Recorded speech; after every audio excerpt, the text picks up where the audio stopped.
Vajza e presidentit harnxonte para thas. Lola ishte vajza e presidentit. Jo thjesht vajza e presidentit, por ajo që shfaqe në revista në Instagram në ballina luksi, me fustane që kushtonin sa paga vjetore një familje të zakonshme. Ishte rritur me smermeri, xhami të trash, makina të blinduara dhe buzëqeshje shtëreme. Parat për të nuk ishin erë, pesh apo vlerë emocionale, ishin thjesht diçka që vinte dhe ikte si ajri. Që në mëngjesin e asaj dite, Lola ishte zgjuar e mërzitur. Jo sepse i mungonte diçka, por sepse gjithçka ishte tepër. Tepër heshtje në shtëpinë gjigante. Tepër roje që i hapnin derën. Tepër njerëz që i thoshin, po edhe kur ajo s'pyeste asgjë. Ajo hapi dollapin e saj, një dhomë më vete, dhe pa reshta çantash luksoze. Mori njërën, pastaj tjetrën, i hodhi mbi krevat pa kujdes. Sot do të dilte. Do të shpenzonte. Kur shpenzonte, ndihej gjallë. Shoferi është gati, zonjush Lola, i tha një nga rojet. Ajo as nuk u kthye. Veshi syzet e errta dhe zbriti shkallët, duke ecur me atë sigurinë e dikujt që s'ka pasur kur arsye të dyshojte bota.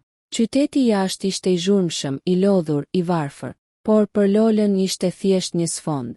Dyqani i parë, rroba. Sa kushton kjo? 8.000 euro. Merr 2. Dyqani i dytë, bizhuteri. Ky unaz është unike. S'ka rëndësi. E dua. Parat kalonin nga karta e saj sikur të ishin letra pa vlerë. Shitësit buzëqeshnin, i përkuleshin, i flisnin me respekt artificial. Askush nuk e shikonte si njeri, por si portofol. Pas dite, ndërsa po dilte nga një butik, Lola u ndal papritur. Përballë derës, ulur në tokë, ishte një lypës. Rreth të 50-tave. Me mjekër të thinjur, rroba të vjetra, por sy që nuk i kishte parë kur më parë. Nuk ishin sy që luteshin, ishin sy që prisnin. Një monedhë, zonjush, i tha një nga shoqëruesit e saj, duke menduar se lypsi po i drejtohej atyre. Lola u afrua vetë, nxori portofolin. Ishte plot me karta, para, identitet. Sa të jap? E pyeti me një buzëqeshje ironike. Lypsi e shikoi drejte në sy. Nuk lëvizi dorën. Asgjë, tha qetë. Çfarë? Paratë tua s'ma ndryshojnë jetën. Lola u hutua. Askush nuk i kishte folur kështu. Atëherë pse rri këtu? Sepse sot duhej të shihja. Ajo qeshi nervozisht. Më nje. Lypsi uli zërin. Fjalët e tij ranë si thik. Ti je vajza ime. Presidenti të rëmbeu nga unë. Gjithçka u ndal. Zhurma e qytetit u shua. Shoferi i rojet, dyqanet u zhdukën. Lola ndjeu një të ftohtë që i përshkoi trupin. Je i çmendur, tha. Unë jam vajza e presidentit. Jo, u përgjigj ai. Je vajza ime. Dhe emri yt i parë nuk ishte Lola. Ajo u tërhoq një hap pas. Çfarë po thua? Lypsi nxori nga xhepi një cop letre të palosur me kujdes. Ja zgjati.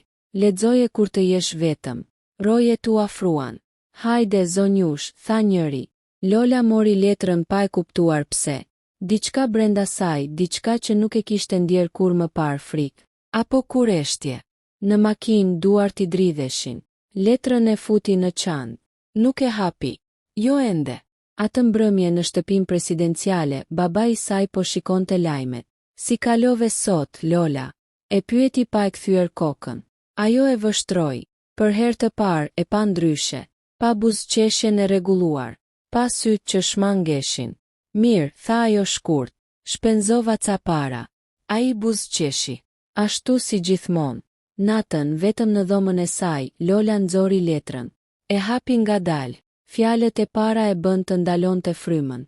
Nëse po e lexon këtë, do të thotë se e vërteta ka filluar të zgjohet. Lotët i mbushën syt pa e kuptuar pse, sepse për herë të parë në jetën e saj, Lola ndjeu se gjithçka që kishte ditur mund të ishte një gënjeshtër. Lola dëhër e vërteta kë duhej të zgjohej. Lola nuk e hapi letrën atë natë. E mbajti në çantë, poshtë telefonit, kartave dhe buzëkuqit të shtrenjtë, sikur të ishte thjesht një cop letër pa peshë. Por ajo e ndjente. E ndjente si një trup të huaj që i rëndonte mbi gjoks. Në dhomën e saj, gjithçka ishte e rregulluar në mënyrë perfekte. Krevati i madh, dritaret e larta, perdet e rënda, aroma e parfumeve të shtrenjta. Një jetë që shumë kush do ta kishte quajtur ëndër. Por për herë të parë, Lola nuk ndihej rehat brenda saj. Ajo ushtri fikur dritat, por gjumi nuk erdhi. Fjalët e lypsit I silleshin në mendje si një jehon e padukshme. Ti je vajza ime. Presidenti të rëmbeu nga unë. Çmenduri, pëshpëriti. Thjesht një I çmendur. Por diçka nuk përputhej. Ai nuk kishte kërkuar para. Nuk kishte qarë. Nuk kishte ulëritur. Ai kishte folur me sigurinë e një njeriu që nuk kërkon të bindë, por thjesht të kujtoj. Një mëngjesi është shtëpinë presidenciale. Të nesërmen në mëngjes, Lola zbriti për mëngjes. Presidenti ishte aty, ulur si gjithmonë në të njëjtin vend. Gazeta e hapur, filxhani I kafes, heshtja që mbushte dhomën. Mirë mëngjes, tha Lola. Mirë mëngjes, bi, u përgjigja I pa e parë. Ajo ul përballë tij. Për herë të parë e vështroi me vëmendje. Rrudhat e lehta rreth syve. Duart e forta. Zëri që gjithmonë kishte tingëlluar I sigurt. Baba, tha ajo duke hezituar. A e mban mend ditën kur më more për herë të parë në krah? Ai ngriti syt. Pse po më bën këto pyetje? Thjesht po mendoja. Presidenti e palosi gazetën ngadalë. Disa gjëra nuk kanë nevojë të kujtohen, Lola. Kjo fjali e ngriu. Ajo buzëqeshi lehtë, por brenda saj diçka u thye. Sepse njerëzit e pafajshëm nuk flasin kështu. 2 letra. Atë pasdite, Lola u mbyll në dhomë dhe nxori letrën. Duart I dridheshin. E hapi. Shkrimi ishte I thjesht, I drejtë, sikur çdo shkronjë të ishte shkruar me kujdes, jo me dorë, por me kujtim. Lola, nëse po e lexon këtë, do të thotë se më ke parë në sy dhe nuk e parë një lypës, por një njeri. Ajo u ul në shtrat. Unë nuk të kërkova para sepse paratë e tua nuk janë të tuat. Ato janë të tijat, të atij që të mori nga krahët e mi. Lotët filluan pa e kuptuar. Ti linde në një dhomë të vogël, në një natë dimri. Nëna jote vdiq me njëherë. Unë mbeta vetëm me ty. Derisa presidenti vendosi se ti përkisja atij. Zemra I rahu fort. Unë isha shoferi I tij. E njihja më mirë se kushdo. Dhe pikërisht për këtë arsye më shkatërroi. Lola ndaloi së lexuari. Shoferi.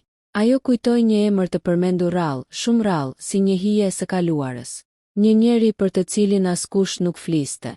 Emri yt I parë nuk ishte Lola, por këtë do ta mësoni kur të jeni gati. Letra përfundonte me një fjali të vetme. E vërteta nuk vjen për të marrë gjithçka. Vjen për të kthyer vetveten. 3. Takimi I dytë. Lola u kthye në vendin ku e kishte parë. Ai ishte aty. I njëjti pallto e vjetër. I njëjti shikim. E lexove, tha. Po. Dhe. Nuk e di çfarë të besoj. Ai buzëqeshi lehtë. Kjo është shenja e parë që po zgjohet. Nëse je babai im pse heshtje kaq gjatë? Ai uli syt. Sepse pushteti nuk harron. Dhe sepse ti nuk ishe gati të humbisje gjithçka. Dhe tani e di që po fillon të dyshosh. Dhe kjo mjafton. Lola u ngrit. Nëse po gënjen, atëherë do të më harrosh, tha ai, por nëse them të vërtetën do të më kërkosh sërish. 4. Dyshimi. Ditët që pasuan, Lola nuk ishte më e njëjta. Ajo filloi të vëzhgonte. Rojet, telefonatat e fshehta, heshtjet e babait të saj. Një natë hapi një sirtar të vjetër në bibliotekë. Dokumente, dosje, një certifikat lindjeje. Data nuk përputhej. Emri I nënës ishte I përgjithshëm. Pa histori, pa fytyrë, një boshëllëk I madh. Gënjeshtër, pëshpëriti. 5. Përballja e parë. Lola, tha presidenti një mbrëmje. Ke ndryshuar. Njerëzit ndryshojnë kur rriten, u përgjigja ajo. Ose kur mësojnë gjëra që nuk duhet. Ajo e pa drejt. Çfarë gjërash? Ai heshti. Mos gërmo në të kaluarën. Po nëse e kaluara është e vetmja gjë që kam. Presidenti u ngrit. Ki kujdes. Ajo nuk uli syt. Atë natë, Lola nuk ishte më vajza që shpenzonte para me thas. Ishte një vajzë që kishte humbur sigurinë më të madhe të jetës së saj. Bindjen se dinte kush ishte. Dhe kur kjo humbet, gjithçka bëhet e mundur. Lola e kuptoi se nuk ishte më kthim në momentin kur filloi të vërre gjërat e vogla. Gjërat që më pari kishte injoruar, tani dukeshin si britma të heshtura. Roja që gjithmonë qëndronte 2 hapa pas saj. Makina që e ndiqte edhe kur nuk kishte nevojë. Fakti që telefoni I saj nuk kishte kur privatësi të vërtet. Ajo nuk ishte e lirë. Ajo ishte ruajtur. Një vizitë e ndaluar. Një pasdite, ndërsa presidenti ishte në takim zyrtar, Lola zbriti në katin e poshtëm të pallatit presidencial, aty ku ndodheshin dhomat që askush nuk i përmente.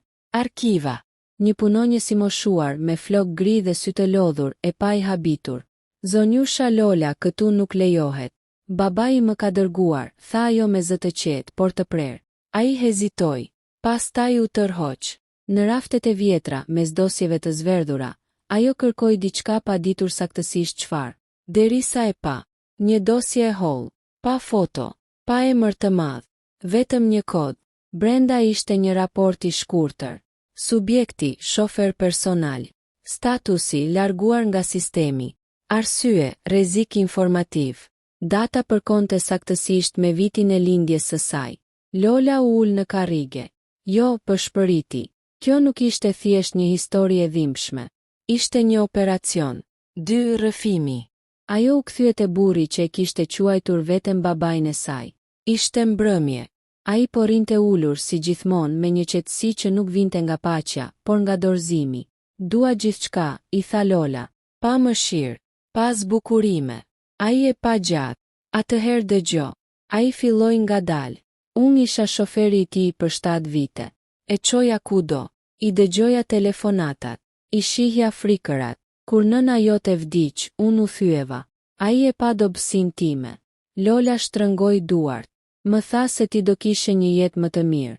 Se unë isha i varfër. Se pushteti diçfarë është e drejtë. Dhe ti. Unë bërtita. U luta. Pastaj më kërcënuan. Një natë ti u zhduke. Dhe bashkë me ty edhe unë. Zëri i tij u drodh. Më hoqë nga puna. Nga shtëpia.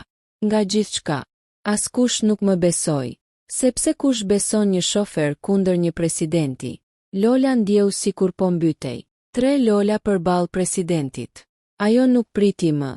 Atë mbrëmje hyri në zyrën e babait të saj pa trokitur. Duhet të flasim. Presidenti ngriti syt. Tani jo. Tani. Ai u ngrit ngadalë. Çfarë po ndodh me ty? Kush jam unë? Heshtje. Jam vajza jote. Presidenti buzëqeshi ftohtë. Unë të rrita. Nuk të pyeta për këtë. Ai u afrua. Kujdes, Lola. Kush ishte shoferi yt? Tha ajo me zë që nuk i dridhej. Ai ndaloi. 1 sekond. 2. Nuk ka rëndësi. Ka për mua. Ai pshertiu. Disa të vërteta shkatërrojnë. Më ke shkatëruar duke më gënjyer. Presidenti e pa drejt në sy. Unë të shpëtova. Jo, tha Lola. Ti më vodhe. Kjo ishte hera e parë që ai nuk kishte përgjigje. 4 prisha. Që nga ajo ditë marrëdhënia e tyre ndryshoi. Ai u bë më i ftohtë. Ajo më e heshtur. Por brenda saj diçka po rritej. Guximi. Ajo filloi të ruaj kopje dokumentesh. Të fotografoj data. Të mbaj shënime. Sepse e kuptoi diçka thelbësore. E vërteta pa prova është thjesht histori. E vërteta me prova është kërcënim. 5. Zgjedhja e parë e vërtetë. Një natë presidenti i tha. Nëse vazhdon kështu, do humbasësh gjithçka. Lola u kthye nga dritarja. Ndoshta gjithçka që kam nuk është e imja.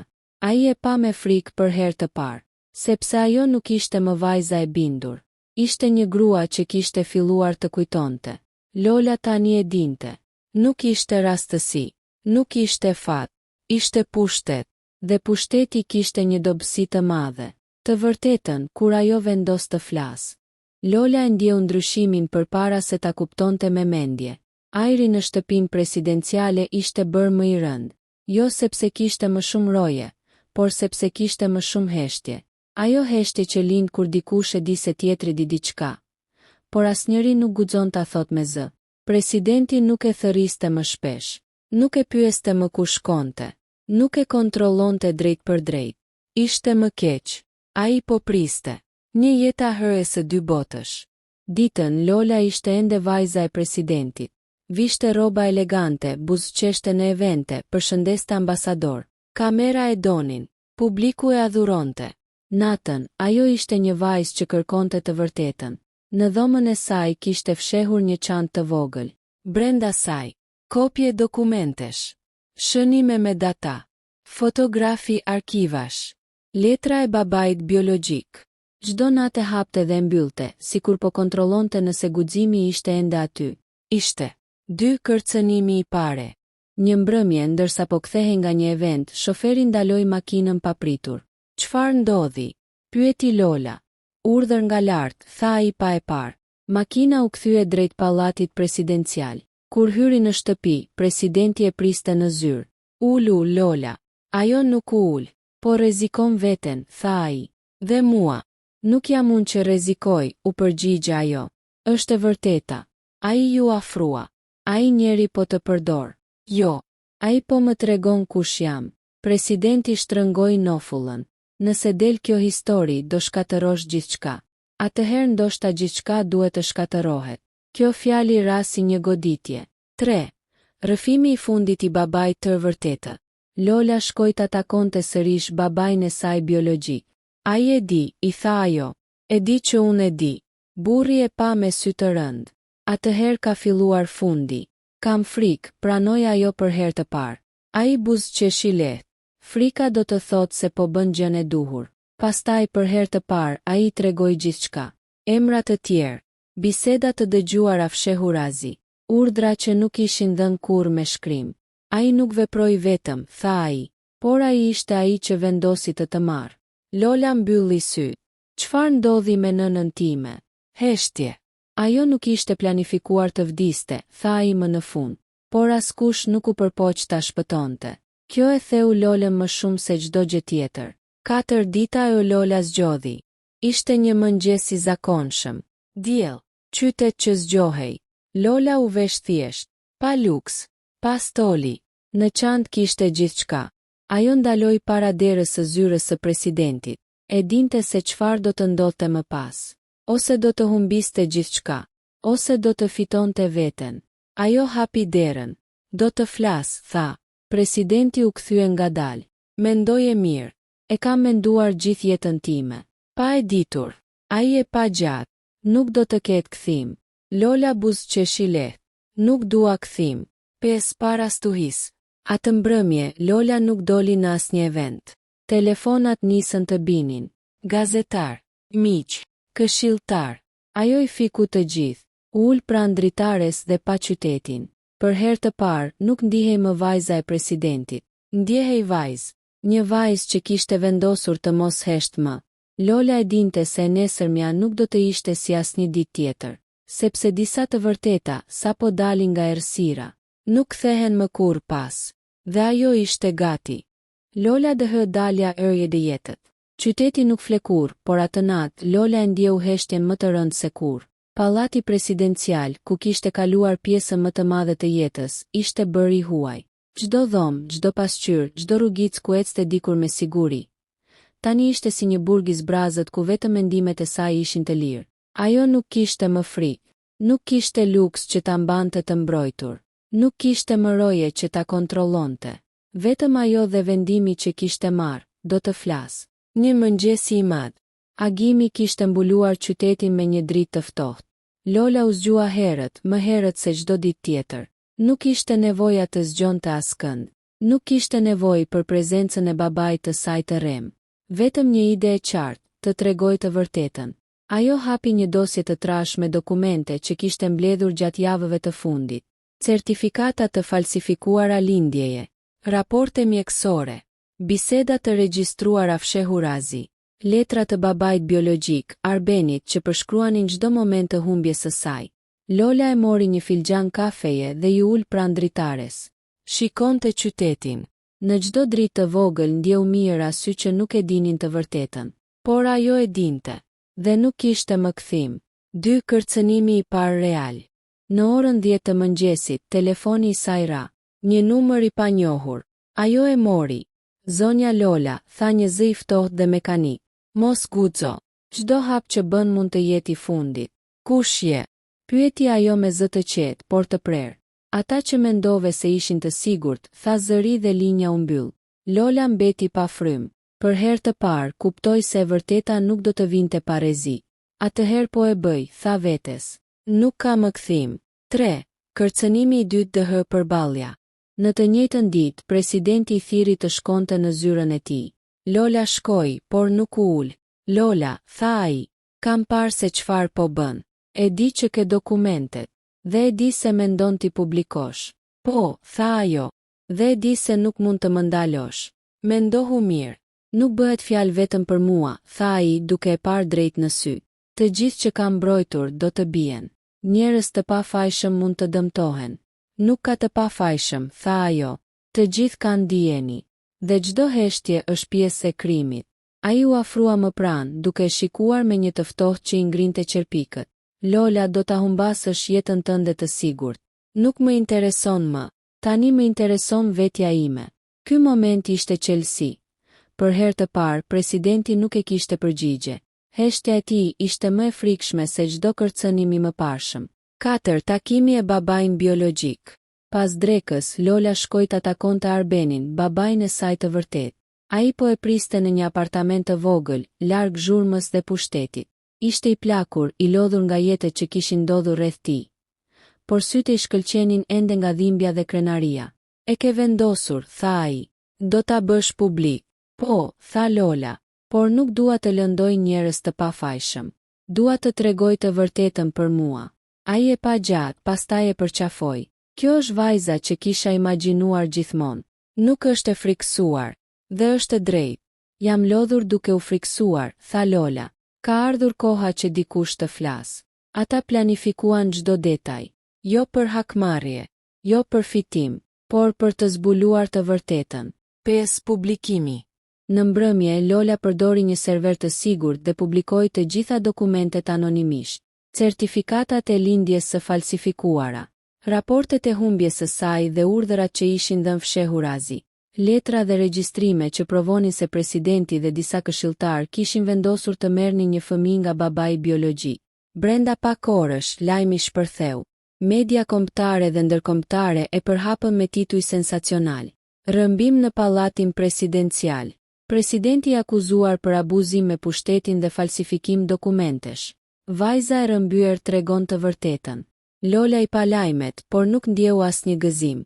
Vetëm qetësi. Qetësia e dikujt që ka thënë të vërtetën dhe nuk ka pse të fshihet më. 6. Pasojat. Presidenti u përball me hetime. Jo vetëm për veprimet që kishin ndodhur kur Lola ishte fëmijë, por edhe për mënyrën se si ishte mbajtur pushteti dhe fshehur skandalet. Shumë këshilltar dhe njerëz të lidhur me të humbën pozicionet. Jo gjithmonë nga ligji, por nga trysnia publike dhe ndërgjegja e tyre.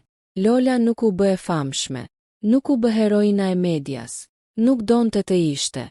Ajo u kthye tek jeta e saj, larg kamerave, larg pallatit. Ishte një vajzë e lirë për herë të parë. 7. Një takim final. Një ditë Arbeni e pyeti. Lola, nëse do të ktheheshe pas, do ta bëje sërish. Po, tha ajo, sepse për herë të parë historia ime është e imja. Ata u përqafuan, jo si fëmijë dhe baba, por si dy njerëz që kishin humbur kohë dhe gjetën forcë. Dhe Lola e kuptoi diçka thelbësore. Pushteti ka frikë të vërtetën, por ajo, një vajzë që diku shpenzonte para me thas, tani kishte diçka më të madhe, vetveten. Epilog. Qyteti vazhdonte të jetonte. Pallati presidencial vazhdonte të qëndronte. Por brenda vetes, Lola e dinte që historia e saj kishte ndryshuar gjithçka. Disa njerëz nuk e besonin ende. Disa e urrejnë, disa e admirojnë, por ajo nuk kishte nevojë për miratim. E vërteta nuk ka nevojë për miratim. Lola, vajza që dikur ishte vetëm një simbol pushteti, ishte tashmë grua e lirë, e cila kishte bërë atë që askush tjetër nuk guxoi. Kishte treguar të vërtetën e saj. Lola dëhër qetësia pas stuhis. Disa gjëra në jetë nuk kthehen kurrë, por disa gjëra mund të ndodhin për herë të parë. Lola e ndjeu këtë kur doli nga pallati presidencial një mëngjes të ftohtë dimri. Ajri i parë i lirë ishte i ftohtë, por nuk e tremte më. Nuk kishte më roje që ta ndiqte. Nuk kishte më kamera që ta shikonin. Vetëm qyteti, rrugët e zbrazëta dhe ndjesia e vetëdijshme se tani e gjitha ishte në duart e saj. Ajo ec ngadalë. Shikoi njerëzit që kalonin pranë, të zënë me jetën e tyre. Askush nuk e njihte dhe ajo nuk kishte nevojë. Për herë të parë, mund të ishte thjesht vetvetja. Një ndryshim i thellë. Ditët që pasuan, Lola filloi të ndërtoi jetën e saj me ritmin që ajo zgjidhte. Nuk kishte më luks të detyruar. Nuk kishte më pritje të imponuara. Vetëm zgjedhje të saj. Ajo mori një apartament të vogël, larg zhurmës, dhe nisi të punoj me një organizatë që ndihmonte viktimat e abuzimit dhe të padrejtësisë. Nuk ishte për famë, as për tituj, por për të dhënë një zë atyre që nuk kishin mundësi të flisnin. Çfarë më bën të lumtur, tha ajo një ditë tek Arbeni, babai i saj biologjik, nuk është pasuria, nuk është pushteti, është ndjenja se nuk jam më e përdorur dhe mund të vendos për vetveten. Arbeni buzëqeshi. Kjo është Lola që gjithmonë kam dashur të shoh. Jo vajza e presidentit, por vajza e guximshme. 2. Pasojat e re vërtetohen. Presidenti dhe ata që ishin pjesë e skandalit u përballën me drejtësinë dhe opinionin publik. Jo gjithmonë ligji i ka përceu, por shoqëria kishte mësuar një të vërtetë që nuk mund të mohohej më. Lola nuk e ndjeu kënaqësinë e hakmarrjes. E ndjeu vetëm një qetësi të brendshme. Qetësi që vjen nga të diturit dhe pranimi i së kaluarës. Nuk do të jem kurrë simboli pushtetit, mendoi ajo, por do të jem simboli guximit tim. 3. Një ditë e qetësi. Një mëngjes, Lola doli në park. Njerëzit kalonin pranë, fëmijët luanin, qeshnin. Dielli ngrohte fytyrën e saj. Ajo ndjeu diçka që nuk e kishte ndjer kurrë. Paqe. Ishte e qartë se disa gjëra nuk mund të ndryshoheshin, por ajo mund të ndryshonte mënyrën se si jetonte me të kaluarën e saj. Unë nuk jam e lidhur më me një histori që nuk është e imja, tha ajo vetes. Unë jam e lirë. 4. Një mesazh e ardhmja. Në një letër të shkurtër për Arbenin, ajo shkroi: Mësova se e vërteta ka një çmim, por çmimi më i madh është të jetosh pa të. Nuk kam nevojë të jem e njohur. Nuk kam nevojë të kem luks. Dua vetëm të jem vetvetja dhe kjo më mjafton. Arbeni e lexoi dhe qeshi lehtë. Kjo është Lola e vërtetë, dhe ajo do të ecë përpara. 5. Një fund simbolik. Lola e pa qytetin për herë të fundit nga dritarja e apartamentit të saj. Dielli po linte dhe çdo rrugë dukej e re, e paprekur. Për herë të parë, ajo ndjeu se mund të shkruante historinë e vet, me duart e saj, jo me dorën e dikujt tjetër. Ajo mbylli syt dhe mori frymthell. Stuhia kishte kaluar. Heshtja kishte folur. E vërteta kishte fituar. Dhe Lola ishte liri. Epilog final. Në jetë nuk ka gjithmonë fund të lumtur, por ka fund të drejtë. Dhe për Lolan kjo ishte mjaftueshëm. Ajo nuk ishte më vajza e një presidenti e njohur nga titujt. Ajo ishte vajza që kishte folur. Vajza që kishte zgjedhur të jetojë për të vërtetën e saj. Vajza që kishte fituar vetveten. Në qytetin që kur nuk fle, një vajzë po ecte në diellin e agimit të ri. Pa frikë, pa zhurmë, vetëm me qetësinë e saj të brendshme që nuk mund ta merrte askush. Dhe kështu historia mbyllet. Jo me britma, jo me lot, por me qetësinë e dikujt që e ka gjetur veten.